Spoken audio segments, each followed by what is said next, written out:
Not having your voice is one of the loneliest places to be. Remember at the beginning of this, on the very first video, and if you have not seen them, I'm telling you, this has been a really good series. It's really good about finding your voice. It's very powerful and it's very well and very much needed. I know that by the comments, and thank you all and thank you for the comments, because this is, like I said, designed to help you be victoriously outspoken. Um, and the crazy part, this is the thing. I think a lot of times when we have something, when we don't have something and somebody else has it, we sensationalize it. We look at it and think, oh my gosh, everything is perfect. Because having a voice, just because I have a voice or had a voice, didn't mean it was always good. What I would run into would be people that always made me doubt my voice. There were people who liked the voice, they liked to use it whenever it was convenient. Because when I say I had a voice and I would speak up, I've always been a person that would speak up, right? That means in the hard times, in the good times, the bad times, and the ugly times. And there was a time where I did not mind getting ugly with people. And now on this side of it, I can feel a little embarrassed about sometimes how ugly I got. Because if you went there, I would go there. And um, then there were people who just didn't like it if it was directed at them. And you don't always know or be able to weed those people out. It's just like not having a voice. The same people who pray, P-R-E-Y, on you without a voice will P-R-E-Y on you when you have a voice. And they'll make you doubt because they'll start to question it. They'll say it's harsh. They'll say it's ugly. They say all kind of things. So no matter what side of the spectrum you find yourself, it's not easy. Let me just say that. And we have to stop looking for stuff to be easy. I remember when my prayer for everything was like, Lord, just make it easy. I just want it safe. I just wanted this. And I even reduced myself all the way down, doing nothing, hoping to get that. And I still experienced life. I still had ups and downs, and more downs than up. And because I wasn't being myself, it was worse because I was, working against who I am, and some things I could change.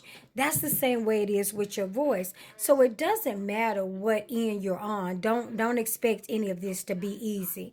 This is not about being easy, but this is about finding you, because you are important. You're not going to be perfect. I don't want you to look at this and go, oh my gosh, when I get my voice, things are going to be perfect. No, they are not. When you find that voice, it's like I said, you're going to always have to work. This is something you will always struggle with, and you will always have, I shouldn't say struggle, but you will always question.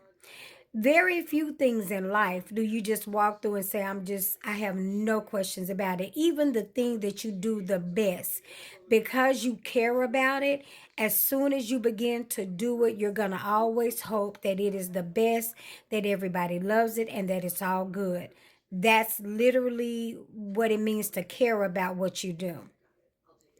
So even finding your voice is going to be something that even when you do well, even when you have good high moments, know and expect that you will have a low moment, and you don't have to feel bad or feel like, oh, I messed up and I'm back at the beginning.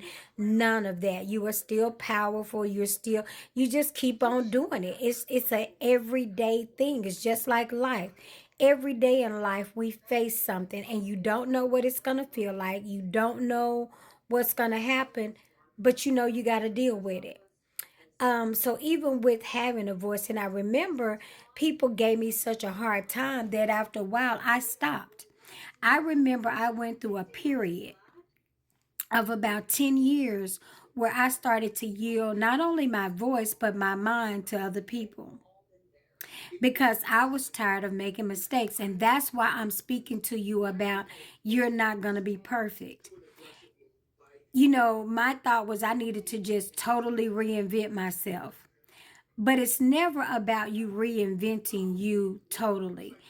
We are made to have strengths, we are made to have weaknesses, and we are made to have a combination of both that sometimes make that result in us being ugly. Those are just things that we can do. And we're not ugly, but we can act ugly. We all have it in us. We all have good. We all have bad. We all have moments. And we were designed to be that way. So instead of trying to throw everything out about you, think about it like I am just adding something to me. I am adding a voice so that I don't lose me. When you don't speak about anything, then everything attacks and attaches itself to you because there are no boundaries. It's just like having a house and having some land and not having a fence. You have 20 acres and there's no fence. So the next thing you know, you walk in your 20 acres and somebody else has, built a house there because there's no boundaries. When you live life without a voice, part of not having a voice means there's no boundaries and any and everything can get to you. Now, because you are used to not having a voice, it doesn't bother you. You take everything and you're like, okay, well, you don't say anything. But you also can never have a real life. You can never have a real family because you can't protect them. Because your lack of boundaries, while you will just roll with the punches, will kill the people that you love. So having a voice, and the funny thing about a lot of improvements we try to do, we'll get away with it for a long time. And because we get away with it, we tell ourselves, well, it hasn't bothered me this long. Why change it? There will always be a time in your life where what you have done, when it's not healthy and when it's not balanced, what you've gotten used to will no longer work. That's when you know that God is shaking it up and He's telling you, you have gone as far as you can go like this. Not only are you no good to my purpose, but you're no good to yourself. And the first call that you have as a person is to yourself. And when you have stopped showing up as yourself, then you cannot show up for anybody else. I cannot express to you how important it is to, number one, find your voice, but to know that you're not going to be perfect and that everything about you is not bad. You've got to build your strengths and you've got to work on your weaknesses. And that's a delicate balance. And at the same time, you got to tell yourself every step of the way that I am enough and I am worth the fight. I am worth finding my voice and that it is a process. Don't forget to watch, to like, to subscribe to Candid with Kim so that you get the videos or get notification as soon as they come out because we have got to thrive in 2025.